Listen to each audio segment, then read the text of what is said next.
Bom dia, mais uma manhã com Deus, priorizando a palavra de Deus. E nesta manhã do dia 2 de abril, nós vamos meditar de 1 Reis, do capítulo 8 ao capítulo 10. E que a paz do Senhor encha o teu coração nesta manhã.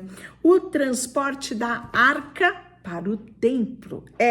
Esses dias nós começamos a ver os detalhes da construção do templo, o esmero, né, da arte de Irão, a habilidade, o talento de Irão na construção dos detalhes, não é? E agora, em seguida, Salomão mandou chamar a Jerusalém todas as autoridades de Israel e todos os líderes da tribo, os chefes da família dos israelitas. E eles levaram a arca da aliança do Senhor do lugar onde estava, que era lá na cidade de Davi, também conhecida como Sião, para o templo. Isso mesmo, todos os homens de Israel se reuniram diante do rei Salomão durante a festa das cabanas. Uma festa que nós já falamos bastante sobre ela lá quando estávamos lendo o Pentateuco. É uma das festas de Israel, né? E era celebrada no mês de Etanim, no 7º mês. Quando todos os líderes de Israel chegaram, os sacerdotes ergueram a arca. Os sacerdotes e os levitas levaram a arca do Senhor junto na tenda da congregação, na tenda do encontro, e todos os seus utensílios, né? Os utensílios sagrados. Ali diante da arca, o rei Salomão e toda a comunidade de Israel ofereceram tantos sacrifícios de ovelha, bois que não podiam ser contados.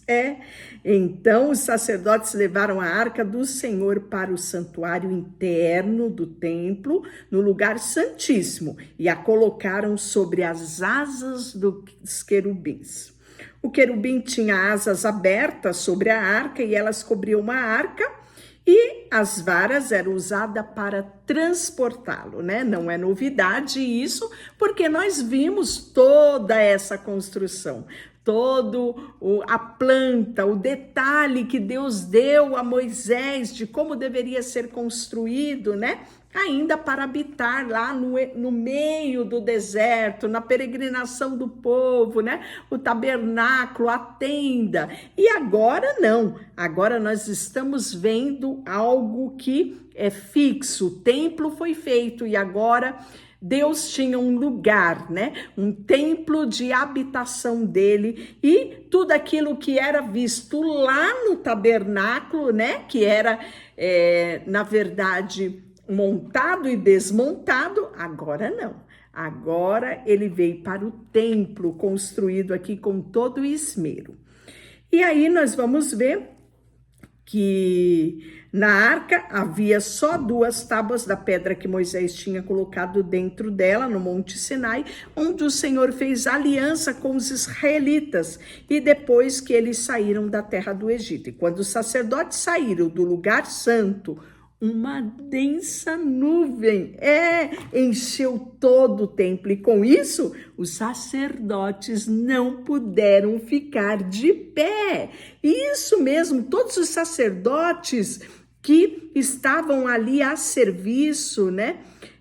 Viram, pois, aquela presença gloriosa do Senhor que encheu todo o templo. Então Salomão orou: o Senhor, tu disseste que habitarias numa densa nuvem. Agora construí para ti um templo majestoso, um lugar para habitares para sempre.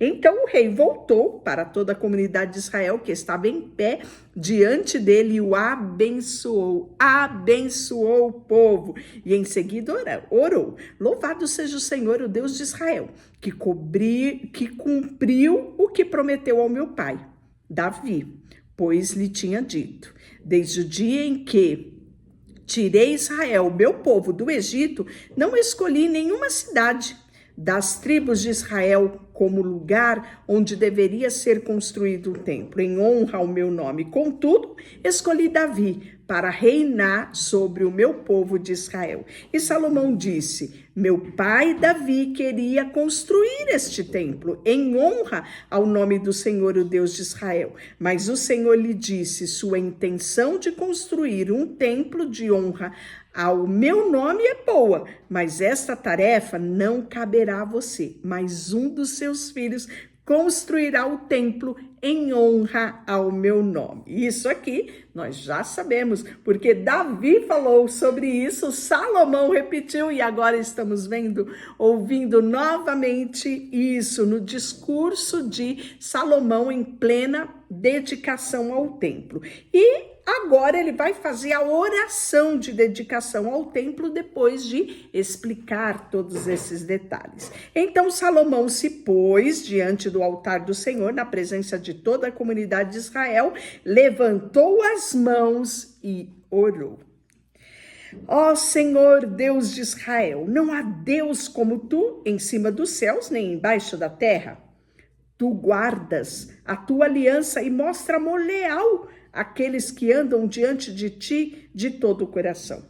Cumpriste tuas promessas ao teu servo Davi, meu pai, e fizeste essa promessa com a tua própria boca, e hoje cumpristes com as tuas próprias mãos. Agora, Senhor, ó Deus de Israel. Agora, ó Senhor, Deus de Israel, cumpre a outra promessa que fizeste ao teu servo Davi, meu pai, quando disseste: se teus descendentes viverem como devem e me seguirem fielmente como você fez, sempre haverá um deles, um descendente sobre o trono de Israel. Agora, ó Deus de Israel, cumpre essa promessa que fizeste ao teu servo Davi, meu pai. Contudo, será possível que Deus habite na terra?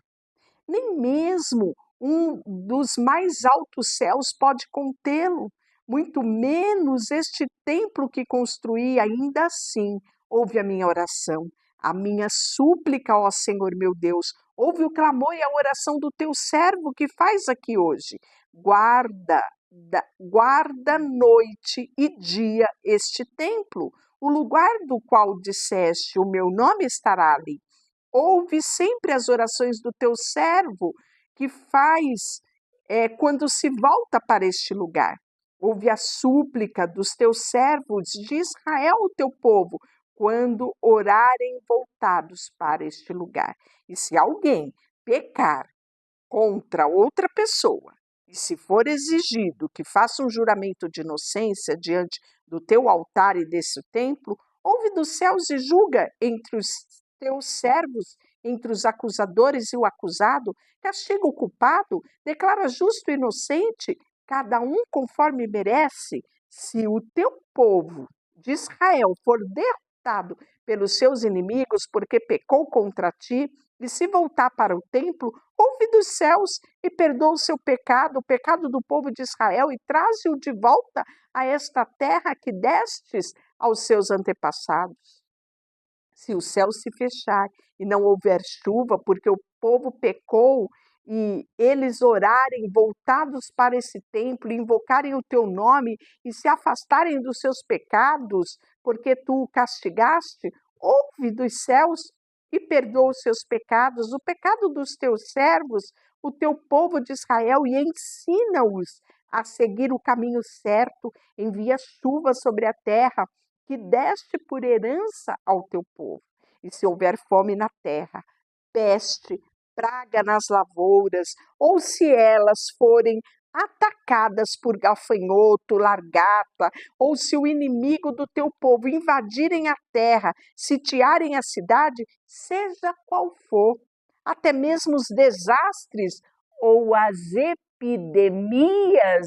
Tá aqui, versículo 37, desculpe. Seja qual for o desastre ou a epidemia que ocorrer, e se alguém do teu povo ou toda a nação de Israel orar a respeito de suas aflições, com as mãos levantadas para esse templo, ouve do céu onde habitas. E olha o que ele fala. Trata o teu povo como ele merece, pois tu conheces o coração de cada um. Assim eles te temerão enquanto viverem na terra que deste aos seus antepassados. No futuro, estrangeiros que não pertencem ao teu povo de Israel ouvirá falar de ti e virão à terra, virão de terras distantes por causa do teu nome. Olha só o que ele diz, né? Porque ouvirão falar do teu grande nome, da tua mão forte, do teu braço poderoso, e se orarem voltados para este templo, ouve dos céus isso, e ouve dos céus aonde habitas, e concede o que eles pedem, pois todos os povos da terra conhecerão teu nome e te temerão, como fez o povo de Israel. Também saberão que neste templo que construí, teu nome é honrado. Coisa mais linda, né?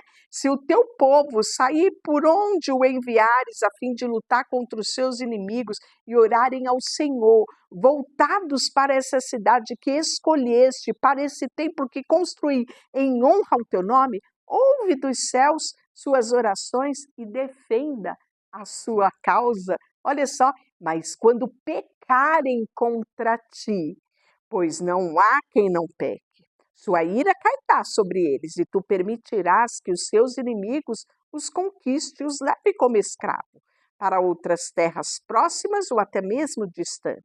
E se caírem em si nesta terra de exílio e se arrependerem, suplicaram, pecamos, praticamos o mal e agirmos perversamente, e se voltarem eles para ti de todo o coração, de toda a sua de toda a sua alma na terra dos seus inimigos, e orarem voltados para a terra que destes aos seus antepassados e para esta cidade que escolheste, ouve dos céus onde habitas a oração e a oração e a súplica, e defende a sua causa. Perdoa o teu povo que pecou contra ti, perdoa todas as suas ofensas que cometeram contra ti. Olha que oração poderosa que Salomão faz, que é tão real no tempo dele, mas que nos alcança, né? Como povo de Deus, como alguns falam, Israel de Deus, não só o Israel físico, mas o espiritual, povo escolhido de Deus. Olha que coisa mais linda, que ensino Salomão nos dá aqui, né? Que podemos muitas vezes tropeçar, desanimar, desviar, mas sempre temos uma porta aberta, temos a esperança de Deus que, se voltarmos para Ele e nos arrependermos e orarmos e clamarmos a Ele, Ele nos ouvirá. Salomão fala sobre isso. E aí ele faz a dedicação. Quando ele termina de fazer esta oração, né, que ela é muito comum, muitas pessoas na época da pandemia, né, oraram esta oração, principalmente aqui neste versículo, pecamos, praticamos o mal e agimos perversamente, mas se voltarmos para ti de todo o coração, de toda a nossa alma, na terra dos nossos inimigos, né? Se orarmos, né, a ti, ouve dos céus onde habita a oração e a nossa súplica e defende a nossa causa, né? E aí, quando Salomão termina de fazer esta oração, esta súplica, ele se levanta diante do altar do Senhor, onde havia se ajoelhado, com as mãos estendidas para o céu. Ele fica em pé e em voz alta abençoa toda a comunidade de Israel. Louvado seja o Senhor, que deu descanso ao seu povo, ao povo de Israel, como prometeu. Nenhuma só palavra falhou das maravilhosas promessas que ele fez por intermédio do seu servo Moisés. Olha que coisa linda, né? Nenhuma das promessas falhou.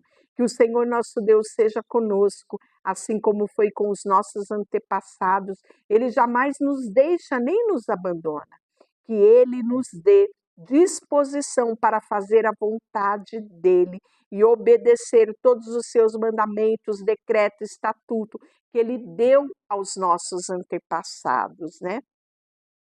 E aí ele fala ainda mais: quanto a vocês, sejam inteiramente fiéis ao Senhor Deus e obedeçam sempre aos seus decretos, mandamentos, como fazem hoje, né? Então o rei, todos os israelitas ofereceram sacrifício ao Senhor, ele apresentou ao Senhor uma oferta de paz, Salomão, com 22.000 bois e 120.000 ovelhas. Assim todo o povo, todo Israel fizeram a dedicação do templo, né? E naquele mesmo dia o rei consagra a parte central ali do pátio, em frente ao templo, apresenta os holocaustos, as ofertas. Salomão e todo Israel celebram naquele dia, né? Naqueles dias, as festas das cabanas na presença do Senhor, com grande multidão que havia se reunido ali. Foram 7 dias para a dedicação do altar, 7 dias também que era o decorrer da festa das cabanas, né? Terminada a festa, Salomão mandou o povo para casa, os abençoou e eles foram embora alegres, exultantes, porque o Senhor tinha mostrado a sua bondade ao seu servo Davi e ao povo de Israel, né? Que coisa mais linda! E aí o capítulo 9, nós vamos ver a resposta de Deus à oração de Salomão. Deus sempre nos responde, né? A palavra diz que ele não rejeita um coração contrito e quebrantado. Salomão terminou de construir o templo do Senhor, o pátio, o palácio real também, concluiu tudo o que havia planejado. Então o Senhor apareceu a Salomão pela segunda vez, como havia aparecido em Gibeon, e o Senhor disse: ouvi a tua oração e a tua súplica, e consagrei esse templo que você construiu, onde o meu nome será honrado para sempre. Olharei continuadamente para ele, com todo o meu coração. Gente, que coisa mais linda, não é? Que presente! Eu acredito que todos nós ansiamos isso, oferecermos algo ao Senhor e Ele receber e dizer para nós, né? O meu coração estará continuamente olhando para isso e me agradando deste presente que você me deu, né? Quanto a você, se me seguir com integridade e retidão, como fez o seu pai Davi, obedecendo todos os meus mandamentos e decretos, estatutos, estabelecerei o teu trono, o trono da sua dinastia sobre Israel para sempre, pois fiz esta promessa ao seu pai Davi. Um dos seus descendentes sempre se sentará no trono de Israel. Mas se você e os seus descendentes me abandonarem e desobedecerem aos meus mandamentos, decretos e seguirem adorando outros deuses, arrancarei Israel desta terra que dei. Rejeitarei este templo que consagrei como honra ao meu nome e farei Israel objeto de zombaria e desprezo entre as nações. Olha o alerta de Deus. E embora este templo seja agora imponente, todos que passarem por perto deles ficarão chocados e horrorizados e perguntarão: por que o Senhor fez essas coisas terríveis a esta terra e também com esse templo? E a resposta será: porque os israelitas abandonaram ao Senhor seu Deus, que o tirou da terra do Egito, do lugar dele, e adoraram a outros deuses e se prostraram diante deles. Por isso o Senhor trouxe sobre eles calamidade. Então aqui Deus já tinha falado muito bem o que ia acontecer se houvesse a desobediência. A promessa ela é estar sempre condicionada a uma atitude minha. Deus é fiel com o que ele prometeu, mas é uma promessa. E toda promessa tem um vislumbre de uma obediência daquele que recebeu a promessa. Grave isso. Pois bem, Salomão levou 20 anos para construir o templo do Senhor e também o palácio real. Depois desse tempo, Salomão deu a Hirão, rei de Tiro, 20 cidades da Galileia. Hirão havia fornecido toda a madeira de cedro e cipreste e todos ouro que Salomão havia pedido, né? Então, nós vimos já que Hirão foi um grande parceiro comercial, né? Tinha grandes negócios com Davi e ele vai continuar desta mesma forma com o reinado de Salomão. E este é o relato do trabalho forçado que o rei Salomão impôs para a construção do templo, do palácio real, do aterro, do muro de Jerusalém, né? O faraó, o rei do Egito, havia atacado e conquistado Gezer, matou seus habitantes cananeus, incendiou a cidade e deu como presente a sua filha quando ela se casou com Salomão. Assim, Salomão reconstruiu a cidade de Gezer. Também construiu Bet-Horon, Balaate e Tamar, no deserto daquela região. Então, está falando, né, da ampliação aqui de territórios, né, que Salomão teve. Mas Salomão não recrutou nenhum israelita para o trabalho forçado. Eles o servia como soldado, funcionários do governo, oficiais, capitães do exército, comandante de carros de guerra. Ele nomeou 550 israelitas para supervisionarem os trabalhadores em seus projetos, né? Então, aqui está falando da logística, né? Do trabalho, como ocorria no reinado de Salomão. E o rei Salomão também construiu navios, é isso mesmo, né? Essa grande parceria dele para com Hirão vai favorecer isso. E ele construiu também em Ezion-Geber um porto próximo a Elate, na terra de Edom, às margens do Mar Vermelho. Hirão enviou uma frota de marinheiros experientes para servirem nas tripulações dos navios, juntos com os marinheiros de Salomão. Navegaram a Ofir e trouxeram para Salomão 14.700 quilos de ouro, né? Então, a logística ficou muito mais fácil aqui por conta da construção dos navios, né? Então, você vê aqui a magnitude que era o reinado de Salomão. E aí, no capítulo 10, que é o nosso último capítulo de hoje, né? Nós temos a visita da rainha de Sabá. É um episódio também muito conhecido aqui no reinado de Salomão. E quando a rainha de Sabá ouviu falar da fama de Salomão, que honrava o nome do Senhor, foi até ele para colocá-lo em prova com perguntas difíceis. Chegou em Jerusalém com uma comitiva numerosa, né? Então, imagina, né, toda essa comitiva chegando da rainha de Sabá e ela vai ser recebida por Salomão. E ela vai trazer, né, camelos carregadas com especiarias, grande quantidade de ouro, pedras preciosas, né, presentes, na verdade, que ela vai trazer para Salomão. E Salomão se encontra com ela conversa com ele a respeito de tudo que ela tinha em mente. Olha como essa rainha era uma mulher entendida, né? Uma mulher de negócios, uma mulher muito bem esclarecida, inteligente. Então, ela conversa de tudo com Salomão. E Salomão lhe responde todas as perguntas. Nada era difícil demais para o rei explicar.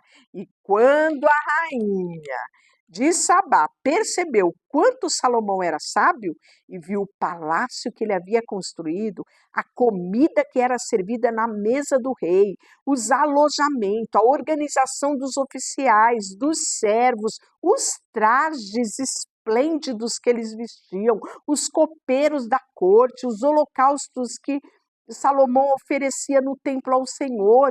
Ela ficou muito admirada.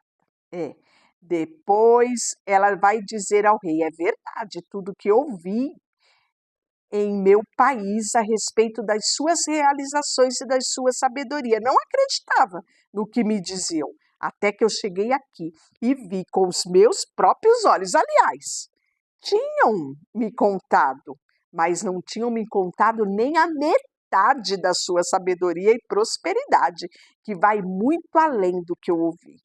Como deve ser feliz o teu povo. Que privilégio têm os teus oficiais de estarem na tua presença todos os dias, ouvindo toda a sabedoria. Louvado seja o Senhor, seu Deus, que se agradou de você e o colocou no trono de Israel. Olha que reconhecimento aqui da rainha de Sabá. E ela vai presentear o rei com 4.200 quilos de ouro, especiarias e grande quantidade de pedras preciosas, né? E, além disso, os navios de Irão trouxeram ouro também de Ofir, madeiras de sândalo, pedras preciosas, e o rei vai usar tudo isso, né, para fazer corrimão do templo. O pátio real também vai ser utilizado muito desses materiais. O rei Salomão deu à rainha de Sabá tudo o que ela pediu, além de presentes costumeiros que ele já havia entregado com generosidade. Então ela e a sua comitiva regressaram para a sua terra. Esta prática, né, essa diplomacia é feita até os dias de hoje, não é? Estou em Brasília e aqui no Itamaraty recebemos comitiva de outros países, né? Onde há, até nos dias de hoje, essa troca de presentes, que já é muito antigo, né? Coisa usual no reinado de Salomão, que aqui nos conta da visita da rainha de Sabá, mas teve muitas outras autoridades que foram recebidos por Salomão em seu palácio. E no finalzinho do capítulo 10, ele vai falar, né, que a riqueza e o esplendor do reinado de Salomão, disse que a cada ano Salomão recebia cerca de 23.300 quilos de ouro, né? Então aqui nós vemos uma balança comercial muito favorável, né, ao reinado de Salomão. O Salomão fez 200 escudos grandes de ouro batido, cada um pesava 7.200 quilos, 300 escudos menores de ouro. Então havia uma abundância de ouro muito grande, né? E além de ouro, ele tinha também um trono de marfim. Isso mesmo. E esse trono, além de ser de marfim, ele era revestido de ouro. Então, aqui no finalzinho, Salomão se tornou o mais rico e sábio de todos os reis da terra. É relatado aqui no final do capítulo 10, né? Ele, inclusive, teve muitos carros de guerra, era 1.400 carros de guerra, 12.000 cavalos, né? Então, você percebe quão bem equipado era o exército de Israel, né? Na época aqui de Salomão. Ele vai tornar a prata tão comum em Jerusalém como as pedras. Olha só que riqueza desse reinado, né? E os cavalos de Salomão eram importados do Egito. O Egito ele tinha os melhores cavalos daquela época. Então vinham todos eles de lá. E aí nós vamos amanhã ver como que era a parte, né, das esposas de Salomão, né? Como era a vida familiar, amorosa de Salomão. Amanhã eu te conto tudo. Deixa eu orar por você. Senhor, nesta manhã colocamos diante de Ti o nosso coração, a nossa vida, tudo que temos e tudo que somos. Consagramos ao Senhor. Em nome de Jesus, amém e Deus te abençoe.